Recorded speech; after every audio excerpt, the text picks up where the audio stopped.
GAOR Hit Parade, starring Frank Sinatra. Who knows what evil lurks in the hearts of men? And now, Smile a While with Lorenzo Jones and his wife, Belle.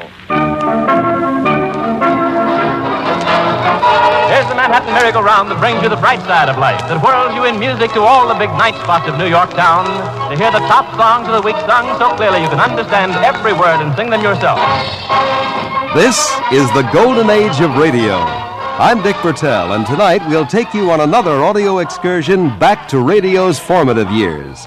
You'll hear the programs that made the era golden, and meet people who made those broadcasts a reality. The Golden Age of Radio is brought to you by WTIC and the Cromwell Savings Division of Farmers and Mechanics Savings Bank. Hometown friends, serving your best banking interests in every way. Now, here is your host, Dick Bertel. Good evening, and with me once again is radio collector historian Ed Corcoran. I might point out that our program isn't originating from our studios in Hartford tonight, but from Fort Lee, New Jersey. And Ed, who is our special guest tonight? Well, I'm glad you used the word special, Dick, because we have really one of the most famous of the radio actors, Mr. Leon Janny himself. Leon Janny, I think, is perhaps one of the most outstanding actors, not only in radio, in the field that we're going to be covering tonight, Leon, but certainly on television, on Broadway, and in the very earliest days, at least, in the motion pictures. Am I right? That's right. In other words, I qualify for that horrible word, the veteran actor. I am exactly 112 years old.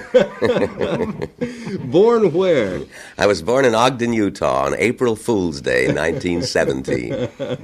And Leon, you very, very early in your career got into vaudeville. At what age, may I ask? Well, I first appeared in Amateur Night at 2.5. And it was my hometown in the Pantages Theater. That name will have to be, most of our audience has to be well over 50 to remember the Pantages Circuit. And I was an Amateur Night, and I won the $5 gold piece first prize. And my mother had taught me poems since I was able to talk, and that started me. Then starting, believe it or not, at about the age of 5, I played a boy monologist on vaudeville, and then went into the silent movies in 1925. This must have taken you to Hollywood. Yes. I happen to be a Hollywood feature motion picture actor, but I'm just in between pictures now. When was the last picture made that you appeared in? The last feature picture I made in Hollywood, believe it or not, was in January 1932. It co-starred me and Henry B. Walsall. It was called Police Court. And to conjure up names of the past, it featured Aileen Pringle, King Baggett, and Al St. John. Now that shows I am 112. It really is reaching back, I'll say Since then, of course, as you know, having been a kid star in the early talkies, playing Penrod in Penrod and Sam, and the title role in Father's Son with Louis Stone and Irene Rich, and George Arliss's grandson in Old English, The Doorway to Hell, and so on, with Jimmy Cagney and Lou Ayres. I then came to New York and went around closing vaudeville houses, then went on the legitimate stage and did several things on the legitimate stage, and started doing a few radio programs, and subsequently became the star of the Parker Family before I went into the Army. And then I was the star of the Parker Family from 39 to 43, came out of the Army, decided what was I going to do, sit around and wait to make a living as a star, or was I going to go to work as an actor and perhaps learn my trade? And I really learned my trade in radio. Well, as a matter of fact, you were the original Uncle Don out on the West Coast, weren't you? No, I wasn't quite the original Uncle Don. No, he was Uncle John. Oh, Uncle John. Uncle Don was in New York. No, but Uncle John of KHJ, I appeared regularly on his program, and that's in 1925. And Mary Jane Higby, as you know, wrote that beautiful book of hers. And in it, she quotes my good night. And would you like to hear it? Please. Well, now, they talk about commercialism today, but I think this is a beaut. Every time when I finished, Uncle John would say, well, now, little Leon, will you say good night to our friends? And this was my good night. I said, that was KHJ. May kindness, happiness, and joy be with you all the day. And may the God who loves us all forget not KHJ. God will not fail to watch thy sleep, and wake thee with his light. And now, dear friends of KHJ, I wish you all good night. Ben Bernie, one better. Well, Leon, let's talk about your radio career. This is the golden age of radio that we are talking about, and really it began in earnest here in New York, I would assume. That's right. You see, before the war, well, my gosh, when I say before the war, I've got to explain which war I'm talking about. That's right. World War II. I did a few things, like I played the young lead on Hilltop House with Bess Johnson. And, I have to tell one anecdote about Hilltop House. It was in, about 1939, 1940, and she was in love with a man named John who had crashed in Brazil and was suffering, of course, that great radio disease called amnesia. Yeah. And he was found by a little native girl who was taking care of him. Well, every day, the first half of the program would be Bess at Hilltop House, which was an orphanage, taking care of the children, solving their problems and so on, and worrying about her dear John, whether he was still alive or not. And the second half was, of course, John being treated and taken care of by a little native girl played by Mitzi Gould. So you know that there were at least 3 people that wrote in and said, "Dear Bess Johnson, it is so painful to think of you worrying about John and where he is. If you will only listen in to the second half of your program, you will find out that he has crashed in the mountains of Brazil." How long were you stuck there in Brazil? No, I wasn't John. I was the juvenile. Well, all right. Let's talk about some of those shows, Leon. All right. We're going to take you probably beyond the Great War, then, of World War II. Well, yes, as I say, when I came out and I decided to be an actor and learn my trade, I started strictly as a juvenile, and then I had been a dialectician because in vaudeville I had done imitations and so on, and have a pretty good ear for dialects. So I began doing dialects, and within no time at all, well, I would say within a period of a year or so, I was recognized as a comparatively talented character actor. And I could play, and I did play, anything from about the age of 18 up to 80, cultured or uncultured, and in any recognizable dialect. I'm sure our listeners would like to hear, Leon, in an excerpt from your collection, Ed. Yes, I thought we would start off, Leon, with, a juvenile type of role, The Adventures of Dick Cole, who was a comic strip character, was he not, Dick Cole? I think he was originally. It was designed by a man named Henry Clay Klein, who used to do the Listening Post, which was the Saturday Evening Post's strip that advertised the Saturday Evening Post, and they used to dramatize theirs. Dick Cole, let's face it, was sort of a road company Frank Merrowell, but, brought up to date a little bit, but still pretty corny. But I enjoyed it. And this program was not live, as I understand it. Am I right? No, that was a recorded show, as a matter of fact. Yes, it was syndicated. It did not go on the networks. It was a syndicated program, which was very early for that type of thing. Are you ready to wind up the Victrola, then? Okay, let's let her go. Presenting Dick Cole and his thrilling adventures at Farr Military Academy. We'll always be near to Farr. We'll praise her wherever we are. We'll cheer her each day with a hip, hip, hooray. It's a rule, there's no school like Farr. We'll sing out our loyalty. We'll ring out with voices free. As we travel through life, we will follow our star. We'll always be near to Farr. Listen, boys and girls, today we bring you another exciting episode in the adventures of Dick Cole at Farr Military Academy. You've known Dick Cole in Blue Bolt magazine and in Foremost Comics for a long time, and now you meet him every week at this time over this same station on the air.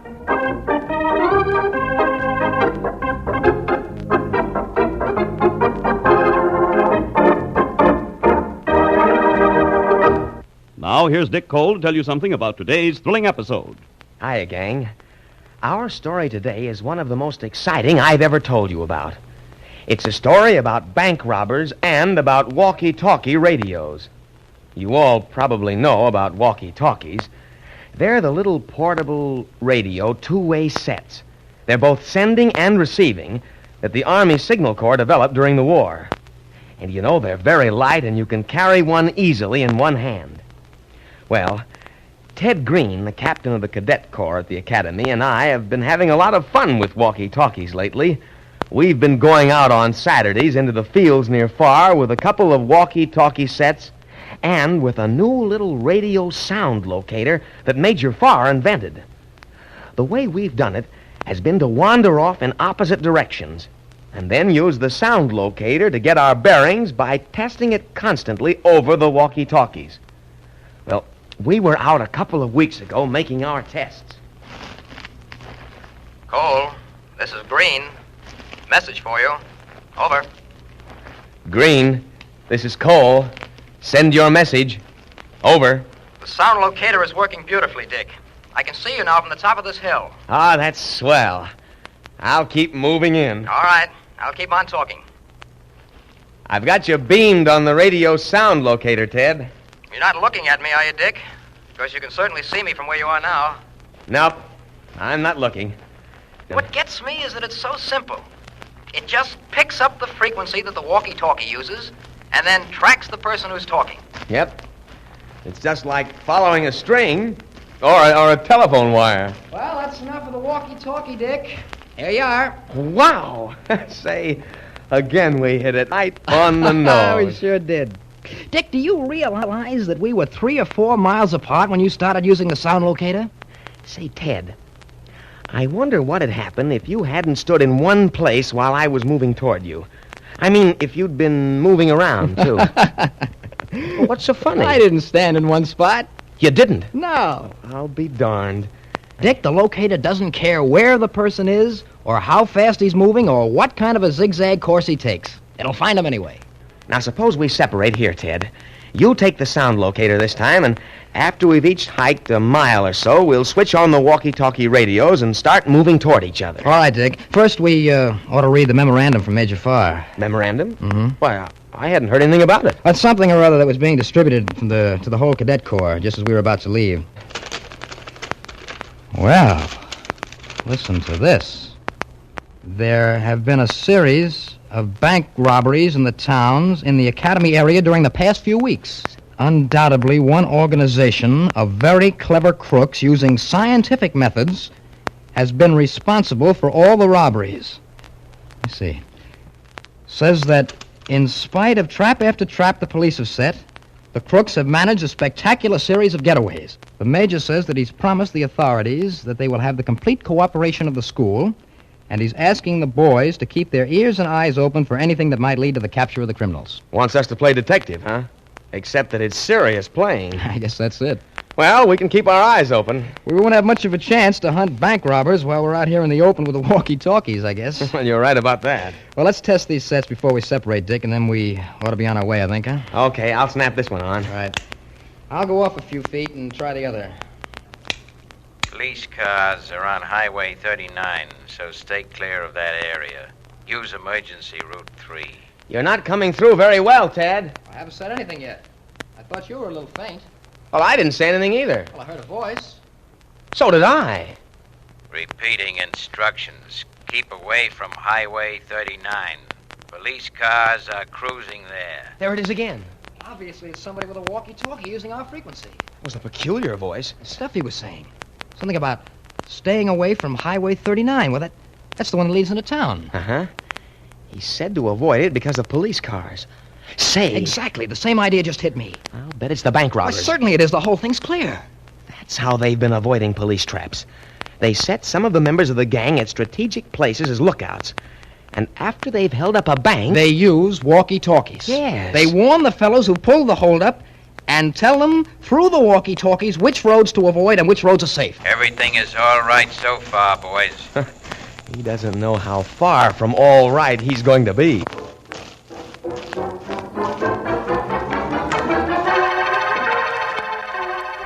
Okay, we've heard the adventures of Dick Cole. Dick Cole. We'll always be near too far, no matter where we are. And I don't remember the rest of it. Back right after this.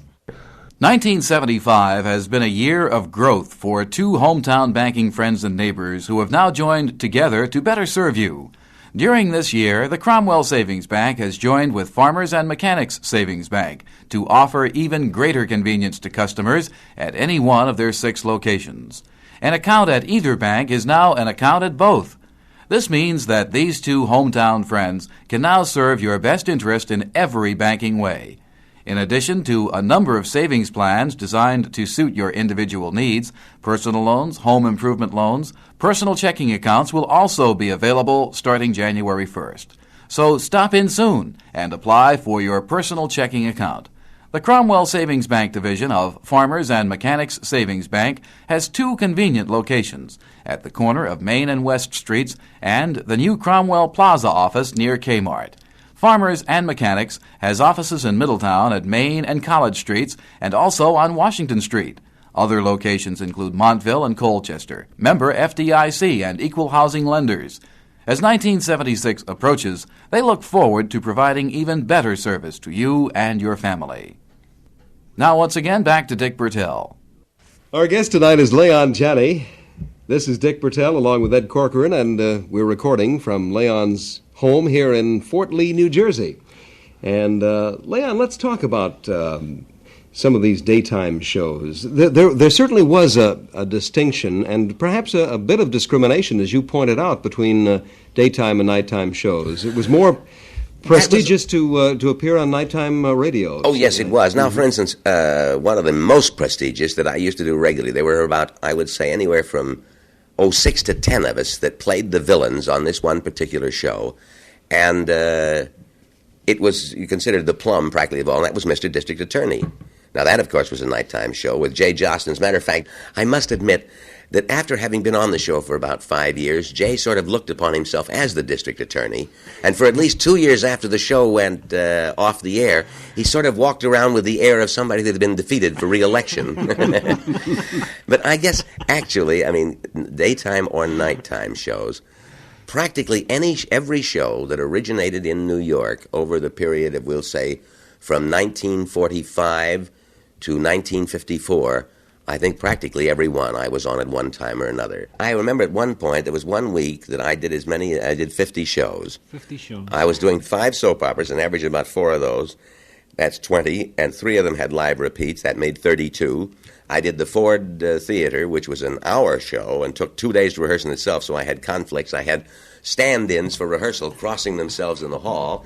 And then during the weekend, I did 10 or 15 recordings of Editor's Daughter, and then I did another one called The Life of Mary Southern that I used to record. You mentioned the term stand-in, Leon. Now, this was an actor who would read your lines for you while you were on another show. That's right, because you see, you got paid so much an hour for rehearsal, and then so much for the show.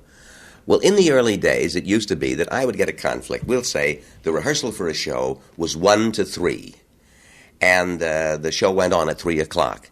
I would say to the director, unfortunately, I don't finish working. I can't get there till 2 o'clock. Mm-hmm. Well, he'd say, well, I guess I can work around that, all right.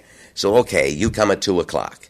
Now, the cast would be there at 1, and he would turn and say, oh, Ed, will you, you're not in that scene, will you read Leon's lines in this? Well, that was unfair because I was being paid that extra hour's rehearsal. So the union itself passed the rule that no one was allowed to read for anybody else. So then I would have to hire somebody, which was only right, and then I would pay him the full amount that I got for that rehearsal hour. Now, although that was not a tremendous amount of money, it helped pay the rent of a lot of actors, and also it gave them an opportunity to be heard by a director that they may never have a chance to audition for or anything. I must tell you a very funny one that happened once. The one show that I adored was the entire time that Charlie Chan was on radio, I played number 1 son. Well, there were only 2 Charlie Chans. The first was Ed Begley, and the second is Sandus Ortega.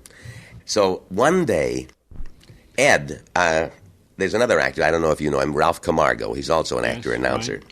Well, Ralph and I were going to a party this night, so I said, meet me at the studio. And Ed was due back for the repeat broadcast. We went on at 8:15, and we had a repeat broadcast at 11:15. So here is Sandus Ortega sitting in the control room, and we're sitting and talking, waiting for the repeat, and suddenly look up, and the clock says 11:14, and there's no Ed Begley. Now, we knew he had a job in between, but he was going to be back. Well, it turned out somebody had lied to him about the time. Big joke. Well, suddenly, we're a minute from being on the air.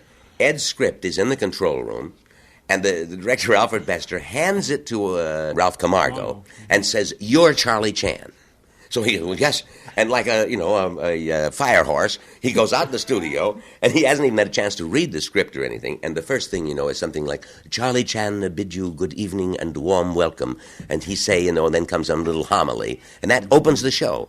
Well, he did it and did it very well. And then comes the commercial. And while the commercial is going on, Camargo turns to me and says, I don't do Chinese. Good story. You mentioned something earlier, Leon, which intrigues me. You said that you were sitting over in the corner reading the newspaper because you didn't come on until page 5. What was the actor's life like in the studio when a radio program was on the air? It absolutely amazed anybody that watched, because here we would be doing highly dramatic shows or something, but if you were off for 3 or 4 pages, you'd sit down and read the sports section or something else. You were completely out of it because nobody was watching you. It wasn't television or anything. And then you'd sort of remember a warning that there was a music cue or something. Well, of course, every once in a while, you might get so intrigued in that paper that you'd miss the music cue, and somebody would then begin waving wildly, and you'd dash for that microphone and maybe be a few seconds late. But you got a dressing down for that. I've really felt, I'd almost like to say this, and I think it's important to say, that in this country of 200 million people, there has to be somewhere between 10 and 20 million, including the blind and ones psychologically unattuned, and others whose imagination television does not give full vent to, that would appreciate radio drama, good radio drama, not bringing back, like for instance these things we've heard today, they belong in their era.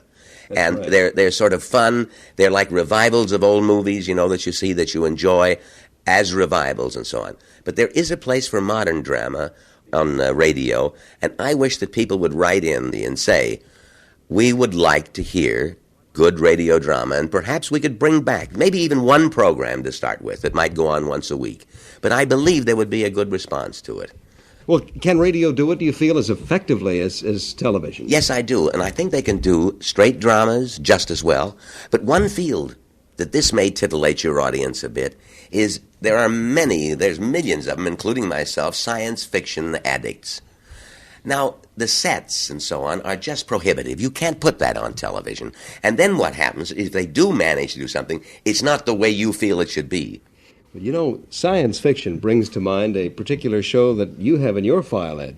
Yes, this is one where I don't think Leon himself would recognize his voice. This is really very hard to pick out. It's a show called Parigi's Wonderful Dolls, which was done on Dimension X, which was really one of the foremost science fiction shows of all times.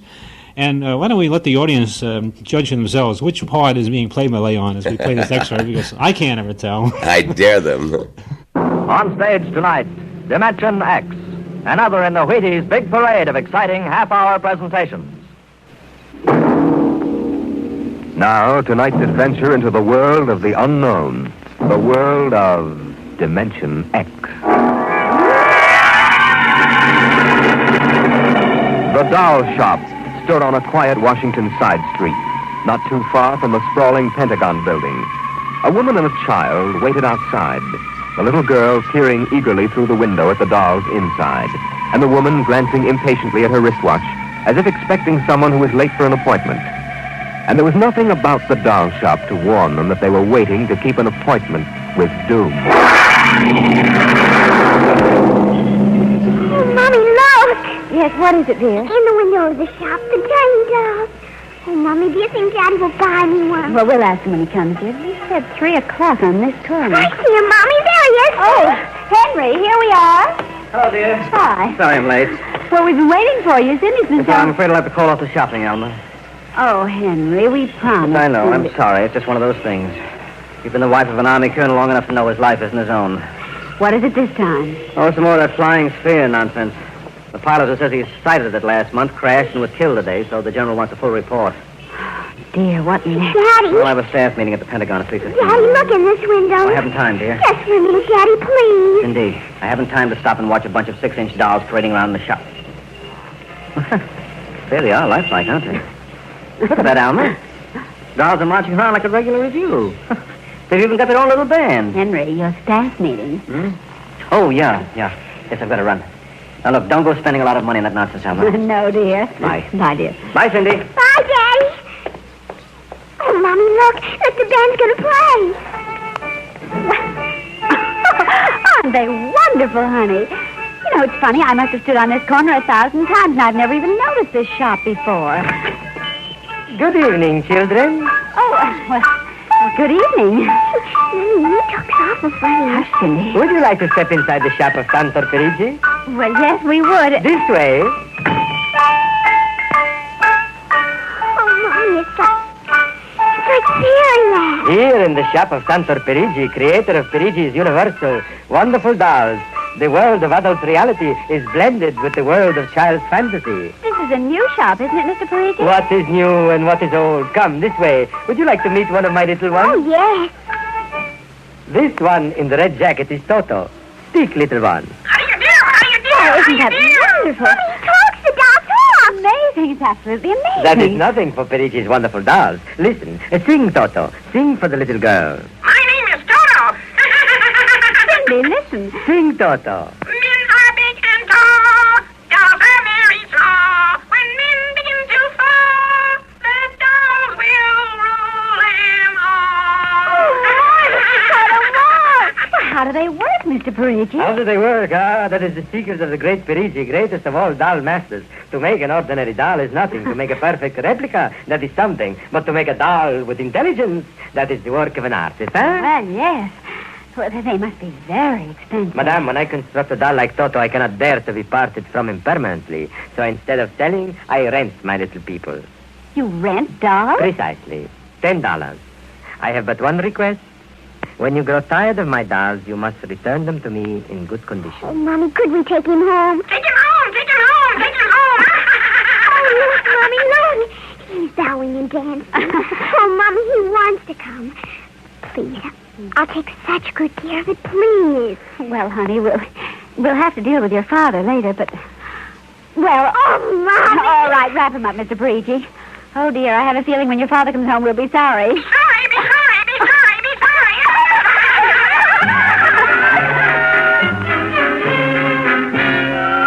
Now, Toto, my room, and you're going to sleep right here next to my pillow.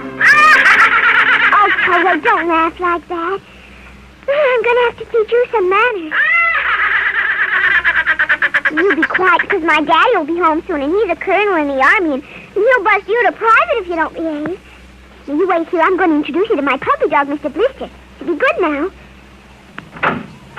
Here, Blister. Here, Blister. Come on, Blister. Mr. Blister, now this is Toto. Oh, Kira, I don't think Mr. Blister likes you. Stop it, Mr. Blister. Come over here and shake hands with Toto, Mr. Blister. Come on now. Let go. Cindy, Mr. Blister, come over here. Why, what happened, dear? Mr. Blister tried to bite my dog. Look how frightened Toto is. Dogs don't get frightened, Cindy. But he is, Mommy. He screamed. You just imagined it, honey. But he did. Well, Mr. Blister didn't mean it. You know he's the gentlest little pup alive. He isn't. He's nasty and I hate him. Cindy, you hurt his feelings. He tried to bite my new doll, and I don't ever want to see him again, ever. Oh, dear. All right, Mr. Blister, you come downstairs with me. Come on now. Cindy's angry at you tonight. I'll kill him. Why, Cindy, where did you hear a thing like that? Toto said it. Well, I see. Well, you've had an exciting day, honey. You brush your teeth now and go to bed. Daddy's coming home late, so we'll see you in the morning. Hmm? Good night, darling. Sleep well. I hate him, Mr. Toto. I hate him.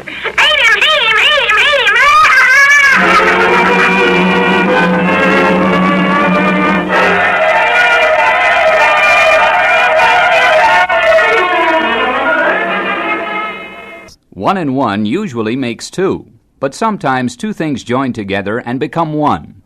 This isn't new math. It's the all-new combination of Cromwell Savings and Farmers and Mechanics Savings Banks. In an age of expanding and changing bank service, these two old friends and neighbors have joined to maintain the greatest customer convenience for thousands of lucky customers. An account at either bank is an account at both, which means these hometown friends can now serve your best interest in every banking way. Full personal banking service, including checking accounts, available January 1st. But you can begin right now with savings and loans at both, because an account at one means an account at both. So 1 + 1 equals a bigger one. The Cromwell Savings Bank division of Farmers and Mechanics Savings Bank has two convenient locations, at the corner of Main and West Streets and the new Cromwell Plaza office near Kmart. Farmers and Mechanics Savings Bank have offices in Middletown at Main and College and also on Washington Street. Other locations include Montville and Colchester. Member FDIC. Now back to Dick Bertel. Our guest tonight is Leon Janny. Our show is coming from Fort Lee, New Jersey, where Leon makes his home. And, Leon, this is an area that certainly is an infamous chapter in radio's history. The blacklisting, which occurred early 1950s, was that the That's right. period? It began around 1950 and lasted to 1957. And, of course, it was triggered off by the late Senator Joseph R. McCarthy of Wisconsin, in which it seemed that almost everybody that didn't agree with his idea of Americanism was labeled as subversive, and it spread like an epidemic disease. And there was a book that came out called Red Channels, in which I think it was about 160 people, and it was their ties with what they considered, it had a microphone on the cover with a red hand grasping it, right, as if it was out of a horror movie, and of course this red hand was the communists.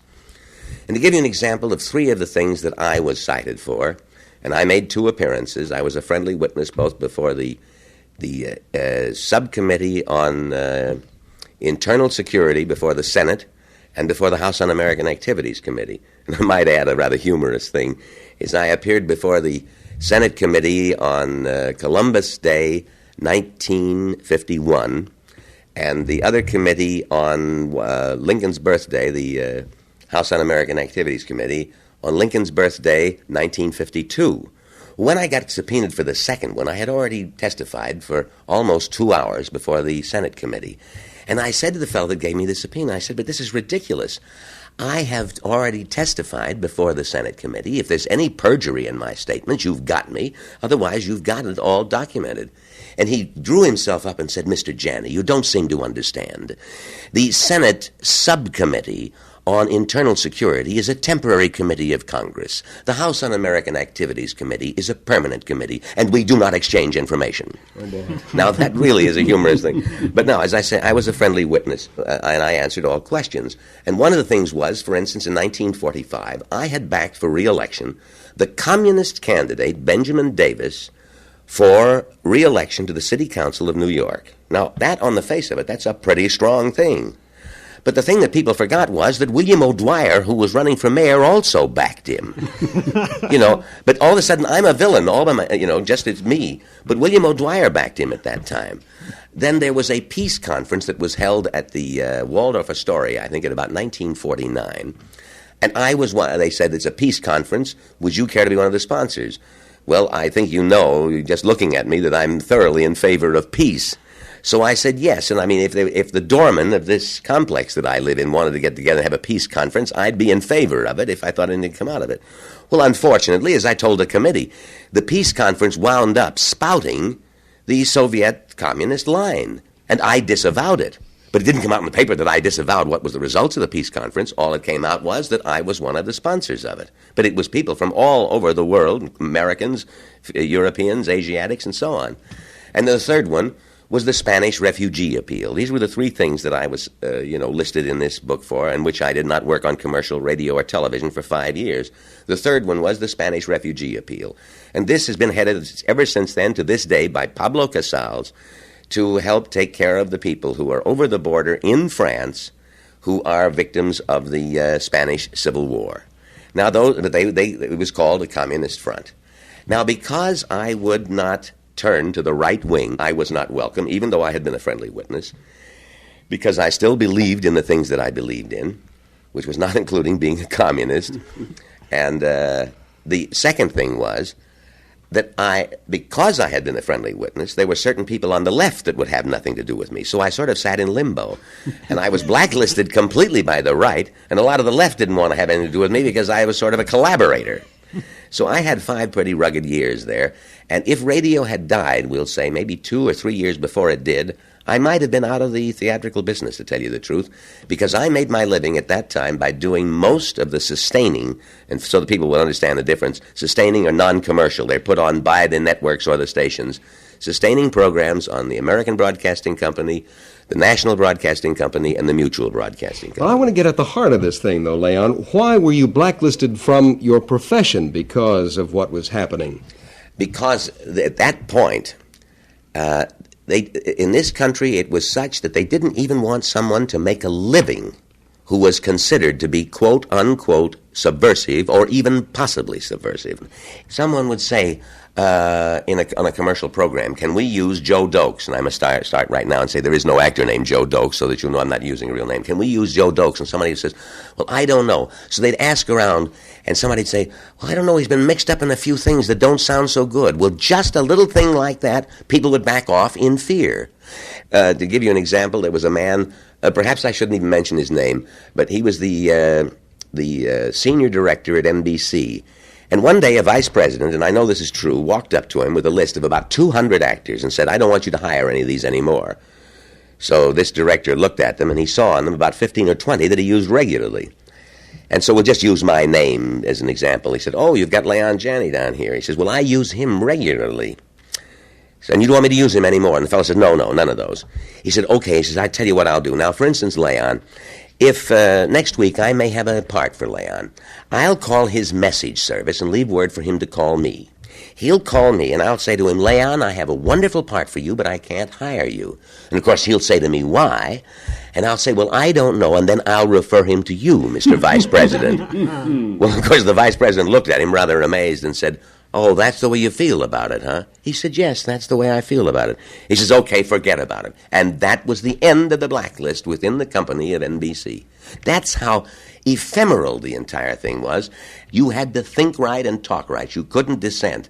It really was a frightening period. Well, how did it finally end? What brought it about that you were able to get back onto radio again then, Leon? Well, what actually did it was, I think, the censoring of McCarthy, which was, I believe, early 55.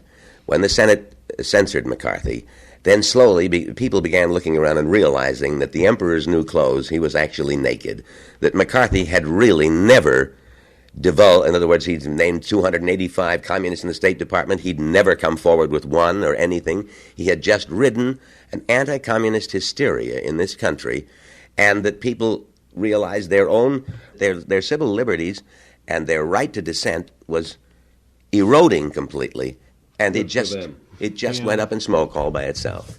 Well, I'm glad that we did bring out this aspect of the golden age of radio. Let's bring our audience up to date. I'm sure that our audience gets the impression that once network radio disappeared, so did all the actors, and now you're doing something entirely different. No, that's very interesting. As a matter of fact, now acting is my hobby.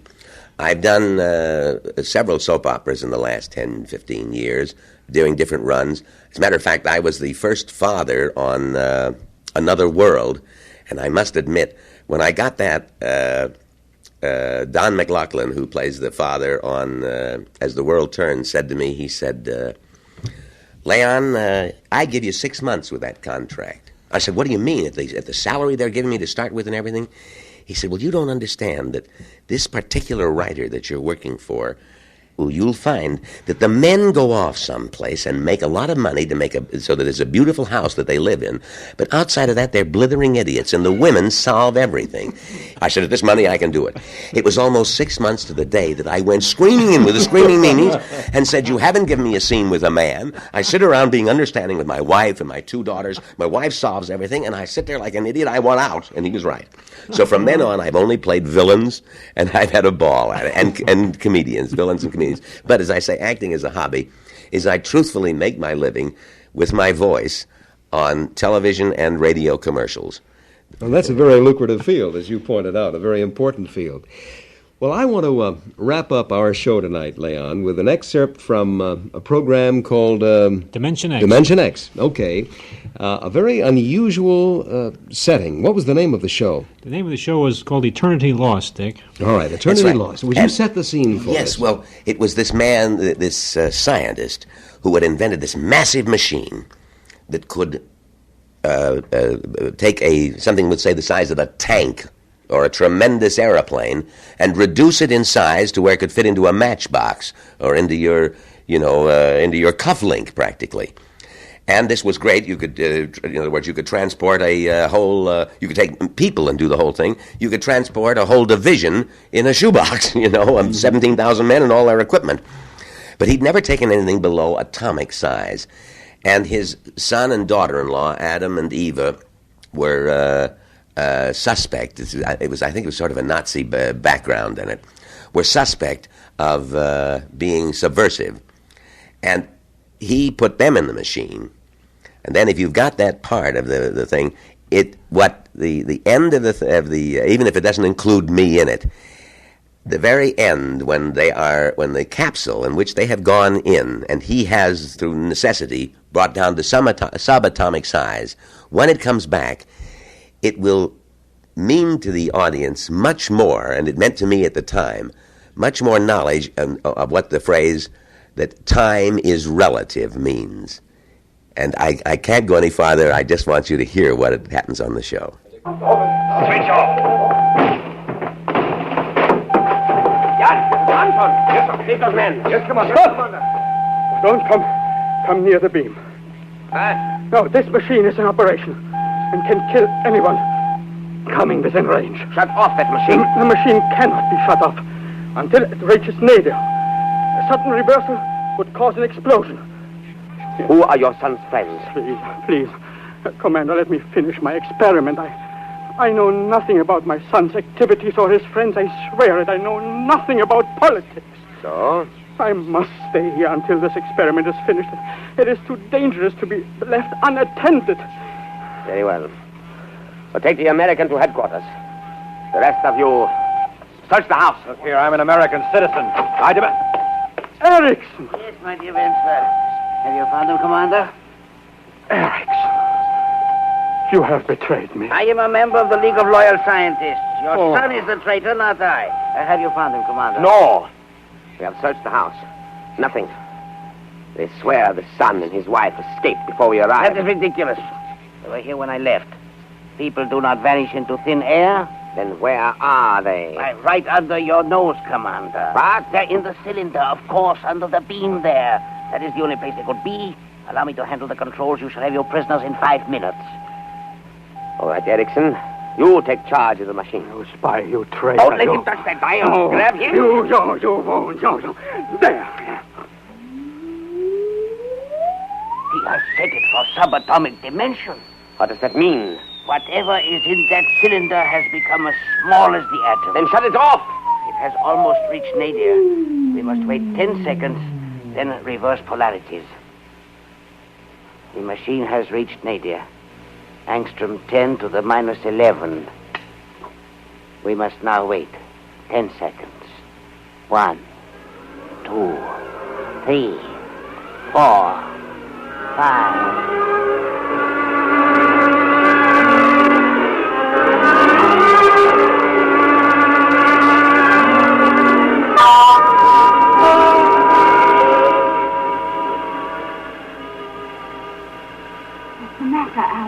I don't know. Something must have gone wrong. Alan, look up there. Why, it's the solar system. It's coming at us so fast. Look, the sun. Sun? No, that can't be. Eva! That's the nucleus of an atom.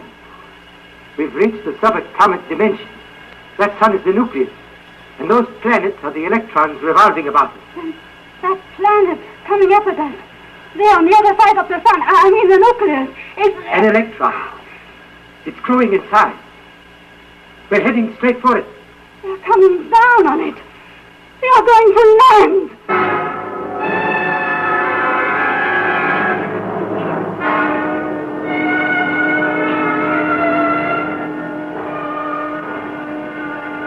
Well, I guess we finally reached the nadir. We haven't shrunk for the past 2 or 3 hours. Where are they? I don't know. Somewhere in a valley between the mountains of a huge electronic ray.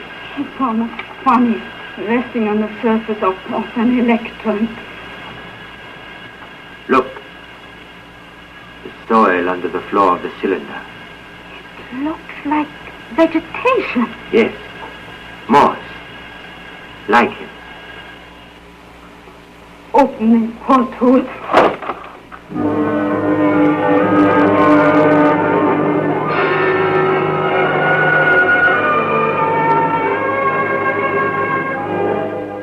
Seven, 8, 9, 10. All right, 10 seconds. I shall now reverse polarity. I see something. The cylinder? Yes, there it is. Just a few seconds more and it will become normal size. A foot high. Keep that man quiet. It grows very rapidly. Yes. 3 feet high. 4. Now. There you are, Commander. And in a moment, you will see your prisoners. Get the door open. Yes, sir. There is no door, my commander. No door? Erickson. But there must be. No, sir. Nothing but a gas valve. You are right. Nothing but violet gas. That's impossible. Where are your son and his wife? We told you they left the house some time ago. That is a lie. Where are they? I do not know. Erickson, open that valve. But the gas may be poisonous. We shall see. Open the valve. Very slightly. What is that?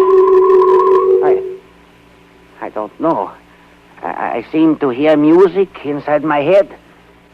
So did I. Apparently the gas produces auditory hallucinations. Open the valve again. Careful. We, the people of peace, greet the great scientist, the omnipotent, the maker of all. I thought I heard a voice. This is the law of our people, laid down by our first father 10 million years ago. But always and ever there be this record of our race. For it is told that thou, in the fruitfulness of time, shall take back unto thee this ark, like unto that cylinder in which the first father and mother of us all came unto us. I don't understand. I am the last of our race, and the sun is cold, and desolation is upon the face of our planet. But in our time there was majesty and joy, and the gleaning of the fruits of the soil, for we have been the people of peace. And life was bountiful for generations, until that day came when in thy everlasting wisdom thou didst decree the end of all. Though there were some who wept, we did not query why.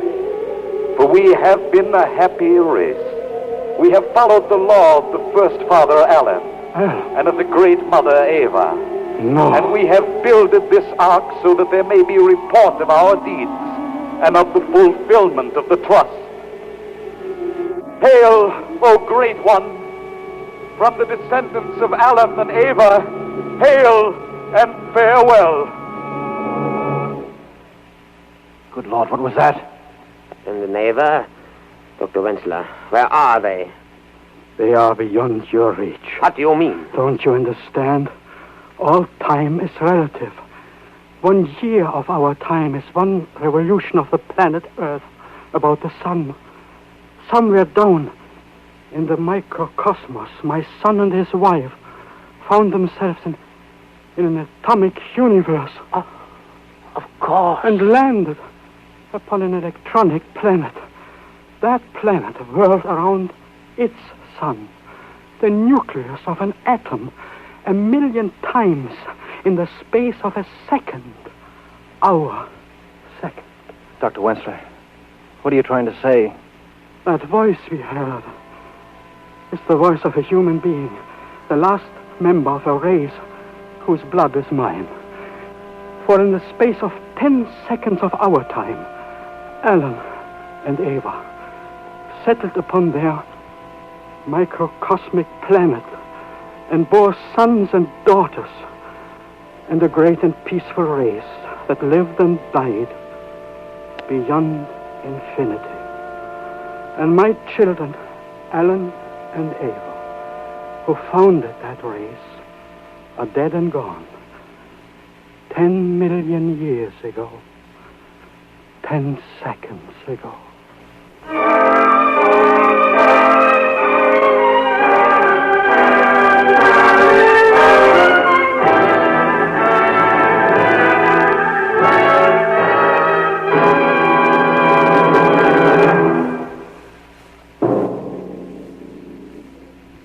That's quite a story. Leon, what did that ending mean to you?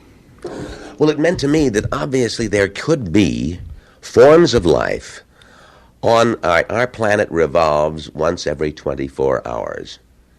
There could be planets that revolve 1,000,000 times a second. So therefore, any form of life would be 1,000,000 times, 1,000,000 times a second would be 60 million to a minute times 24 hours a day, that their lifespan might be 1/10 of a second in which they have matured, gone to school, gotten all the knowledge they had, and died. Can we put that story on the radio? I wish we would. Old friends, hometown neighbors. Cromwell Savings Bank is now a division of Farmers and Mechanics Savings Bank, and together they serve your best interest in every banking way. Open an account in either bank, and you have an account at both. And beginning January 1st, 1976, you'll get full personal banking service, including checking accounts. Join the family in the main office in Middletown at the corner of Main and College Street, at 846 Washington Street in Middletown, the Midway Shopping Center in Montville, Colchester Shopping Center, Colchester, 327 Main Street, Cromwell, or at the Cromwell Plaza near Kmart. In an age of expanding and changing bank services, Cromwell Savings Bank and Farmers and Mechanics Savings Bank have joined together to serve your best banking interests in every way. Member FDIC. Leon, Janny, it's been great fun visiting with you tonight here on the Golden Age of Radio. Oh, Thank it's you a joy, so much and I for wish we sharing had your more experience. radio. More, not just talk, but radio drama. Let's bring it back. I'm in favor of that. Thank you both. Good working with you, and until next time, this is Dick Bertel. This is Ed Corcoran. Good night. Duchin and his music. The Golden Age of Radio has been brought to you by WTIC and Cromwell Savings Division of Farmers and Mechanics Savings Bank. Hometown friends, serving your best banking interests in every way. The Golden Age of Radio was produced by Bob Shirago and Dick Bertel. Benny Goodman Swing School, the Tuesday evening rally of everybody everywhere who gets a lift from the new pulsating music of youth, swing. The Lux Radio Theater brings you Rita Hayworth and Charles Corbin in